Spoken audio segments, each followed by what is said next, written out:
Hi dear students, अगर आप चाहते हैं कि आपकी इंग्लिश रीडिंग वो गुड नहीं, बेटर नहीं, बल्कि में बेस्ट हो जाए, या फिर आपकी इंग्लिश की जो रीडिंग है वो बेहतर से बेहतरीन हो जाए, तो डियर स्टूडेंट्स उसके लिए जस्ट आप यूट्यूब पर जाएं और वहां पर जाकर सिर्फ टाइप करें the base law English academy और वहां पर मेरे चैनल को सब्सक्राइब करें और प्ले लिस्ट में जाकर वहां पर सिर्फ आपको दो चैप्टर की स्टडी करनी है। Chapter number 1 the silent letter in the word, chapter number 2 pronunciation rule for English letters. अगर डियर स्टूडेंट्स आप इन दो चैप्टर्स की अच्छी तरह से तैयारी कर लेते हैं और ये आप सिर्फ और सिर्फ 1 से या 2 दिन में कर सकते हैं, क्योंकि मैंने जितनी भी वीडियोस बनाई हैं वो 1 से 2 मिनट की हैं। तो डियर स्टूडेंट्स 1 से 2 मिनट की वीडियोस आप 1 घंटे में जो है, आधे घंटे में मेरी तमाम वीडियो जो है वो देख लेंगे और उसके बाद आपकी जो इंग्लिश है, आपकी जो इंग्लिश की वो रीडिंग है वो बहुत ही ज्यादा इंप्रूव हो जाएगी।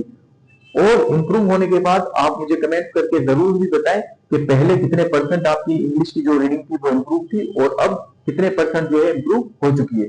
तो डियर स्टूडेंट अब डिटेल से मैं आपको थोड़ा बता देता हूं कि जो आपका चैप्टर है the silent letter in the word. तो डियर स्टूडेंट इस चैप्टर में क्या होता है कि आपने देखा होगा कि इंग्लिश के कुछ वर्ड जो हैं वो लिखे कुछ जाते हैं और उन्हें पढ़ा कुछ जाता है, क्योंकि वहां पर कुछ लेटर जो है वो साइलेंट हो जाते हैं। जैसा कि अगर मैं बात करूं थंब, THUMB, तो यहाँ पर हम लिखने में लिखते हैं थंब, बी भी लगाते हैं, लेकिन डियर स्टूडेंट जब हम इसे पढ़ते हैं तो हम पढ़ते हैं थंब, बी को साइलेंट रखते हैं। तो इसके पीछे क्या रूल है, तो अगर आप मेरा ये चैप्टर जाकर YouTube चैनल से देखते हैं तो आपको समझ आ जाएगा। और उसके अलावा बहुत सारे रूल्स जो है मैंने वहां पर उसके अंदर अपलोड किए हुए हैं। कुछ वीडियोस मेरी टिकटॉक पर या फिर फेसबुक पर भी हैं, लेकिन अगर आप चाहते हैं कि आप कंप्लीटली जो है सारे रूल सीखें तो उसके लिए आपको मेरे यूट्यूब के चैनल को सब्सक्राइब करना पड़ेगा, जो कि मेरा हर नोटिफिकेशन जो है आप तक पहुंच पाए। तो डियर स्टूडेंट अब बात करते हैं दूसरे चैप्टर की, जो कि pronunciation rule for English letters. तो डियर स्टूडेंट हमारे जो इंग्लिश के लेटर्स होते हैं वो 2 साउंड भी रखते हैं। जिस तरह से अगर जी की बात की जाए तो जी के अंदर 2 साउंड होते हैं, जीम भी और गाप भी। तो हमें मालूम नहीं पड़ता रीडिंग करते हुए कि हम यहाँ पर इसका साउंड जीम का पढ़ेंगे या फिर गाप का पढ़ेंगे। तो डियर स्टूडेंट होता क्या है कि हम वहां पर जहां जीम का साउंड पढ़ना होता है वहां पर गाप का पढ़ जाते हैं, जहां पर गाप का पढ़ना होता है तो वहां पर जीम का पढ़ लेते हैं। तो इस वजह से उसका जो प्रोनाउंसिएशन होता है वर्ड का वो गलत हो जाता है और लोग हम पर हंसते हैं और हमारा मजाक उड़ाते हैं। तो डियर स्टूडेंट अगर आप चाहते हैं कि आप इंग्लिश के किसी भी वर्ड को परफेक्टली उसको प्रोनाउंस कर सकें, उसको सही से बोल पाए, तो उसके लिए आपको ये दोनों चैप्टर जो मैंने आपको बताया इसकी स्टडी जो करना है वो बहुत ज्यादा इंपॉर्टेंट है। तो अगर आप चाहते हैं कि आपकी रीडिंग इंप्रूव हो तो आप मस्ट भी मेरे चैनल को सब्सक्राइब करें और इन दोनों चैप्टर की तैयारी करें।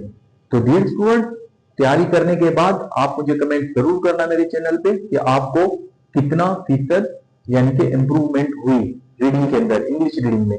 और इंग्लिश रीडिंग को लेकर ही जो है मैं कुछ लेक्चर और बनाने वाला हूं, लेकिन आप फिलहाल इन लेक्चर को जरूर देखें, क्योंकि डियर स्टूडेंट मैं आपको ये बताना चाहता हूं कि आप कॉमनली अगर देखें तो यहाँ पर वकील हैं और डॉक्टर्स हैं, इंजीनियर्स हैं, बहुत ज्यादा पढ़े लिखे लोग हमारे आसपास आपको नजर आएंगे। लेकिन होता क्या है कि वो जो बेसिक चीजें होते हैं वो उनको नहीं पढ़ते।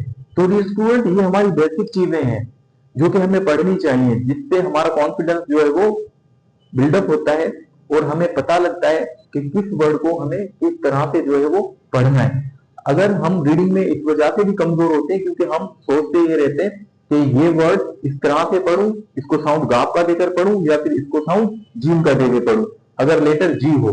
तो इसी तरह की कंफ्यूजन आपकी तमाम कंफ्यूजन जो है वो दूर हो जाएंगी। और उसके अलावा अगर आप मेरे इन चैप्टरों को स्टडी करते हैं तो आप एक अच्छे जो है वो रीडर बन सकते हैं।